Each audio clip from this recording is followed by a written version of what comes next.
and my father is activist at the Dalit movement, which is working on the issues of lowest castes and minorities in India.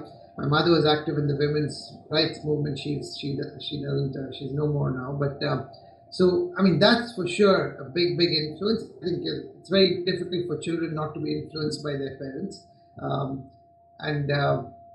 I think, but apart from that, I think one of the other very big things which happened was simply the timing of the, of the environment I was living in was a very surcharged time in India's history, because in 1976 we had Mrs. Indira Gandhi, our Prime Minister, declaring a political emergency, which meant a suspension of all civil and political rights at that time. And that's never happened in India's history, so independent history. So we had to.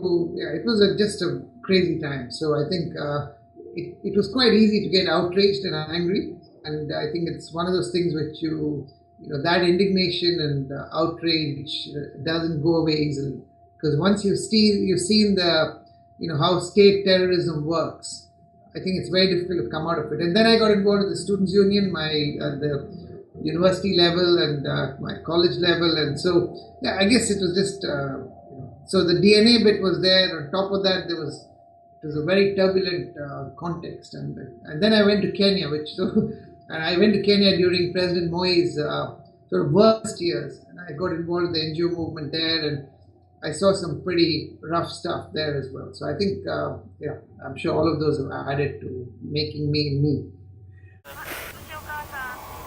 It's actually very dangerous if you start moderating your outrage. So I don't try to do that.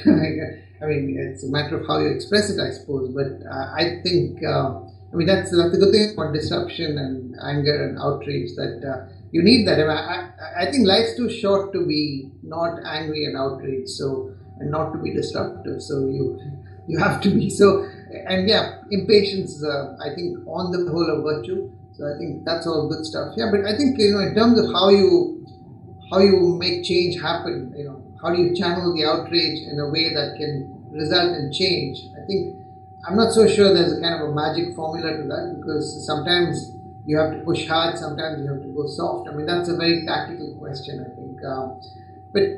It's a combination of having, it's a power of good argument, but if you don't have the passion behind the analytics, then I'm not so sure you'll get the change either. So it's that combination of passion and analytics that makes things happen.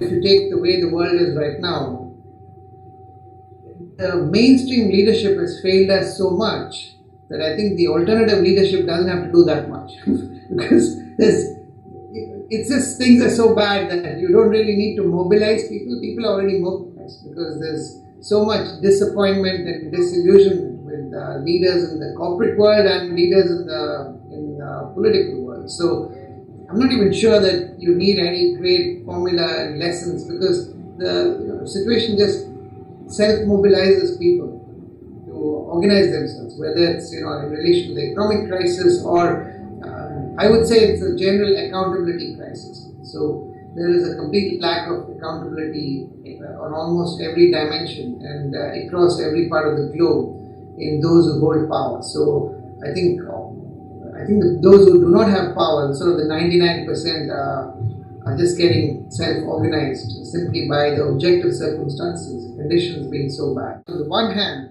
you have great disappointment and lack of optimism in relation to the leaders. But if you look at people and the response from people, just take the Middle East and North Africa. In the last year, as we speak, over 10,000 Syrians have put their lives on the line to fight what seems like a hopeless battle.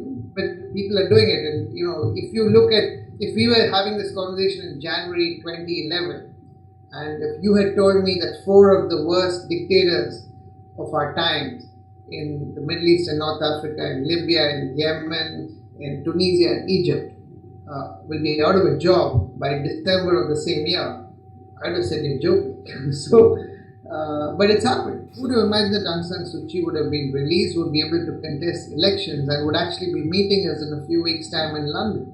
So So my optimism and hope comes from people and from heroes like Suchi, and they are the real heroes, but not. So yeah, my disappointment and anger is with those who are holding power, not by those who want power to be distributed more equitably.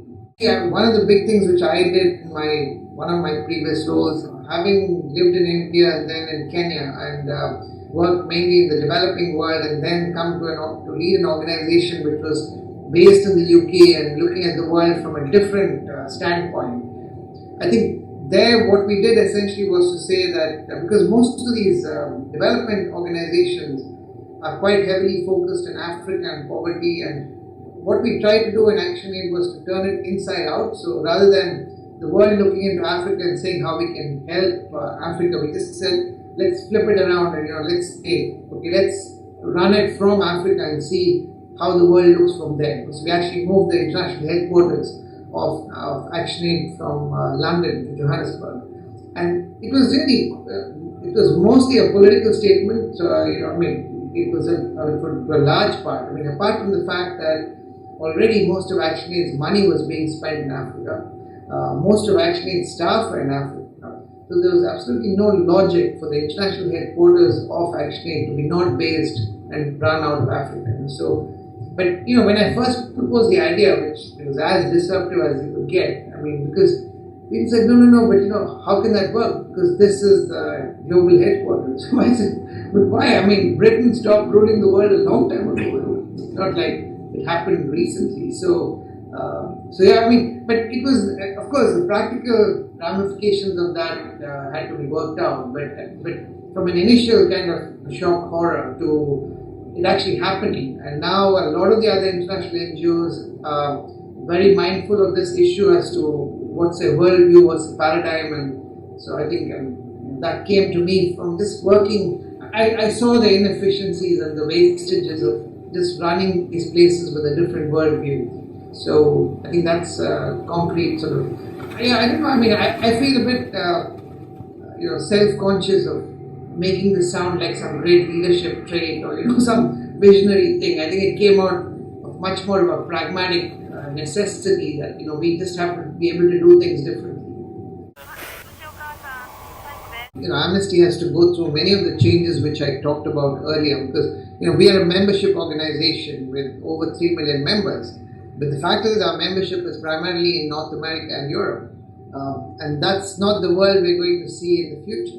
The world in the future is going to be run as much out of China and Brazil and India and South Africa. So we just have to deal with this, and the speed at which information is moving and action is taking place with real-time media on the ground. I'm talking about mainstream media, leave alone social media.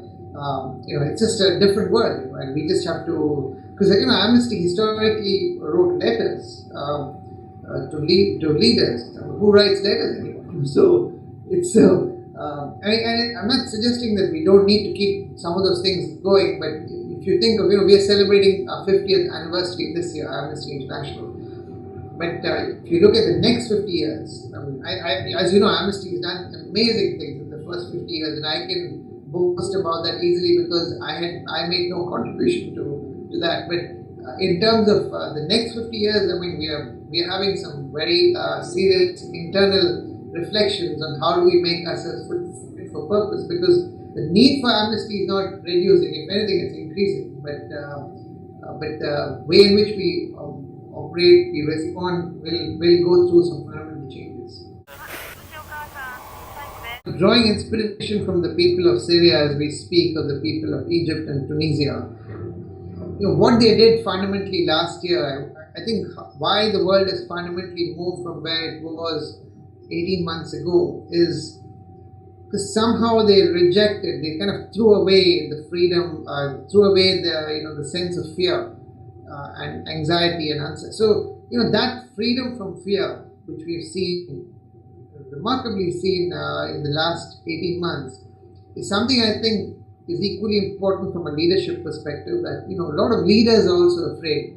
So the idea of disruption is very important, because if you don't disrupt and if you don't free your own mind about the way in which you apply yourself to problems and challenges, You're not going to, because most of these problems we're discussing, whether it's peace or development or security or human rights or sustainability, are very complex questions and very intractable in many ways. So, and I think if you want to make a change, life's too short to be anything but disruptive. So you just have to do that, and that's the same freedom from fear which we saw in the streets of Cairo in Tahrir Square. I think we need a Tahrir Square in everybody's mind. I think that's very, very important. And I think a big challenge for the future is how we break these boundaries in our own head between peace and development and security and human rights and sustainability, because at the end it's people who are affected by all these things. We are organized in boxes in our own minds and institutions, but some way of bringing these pieces together is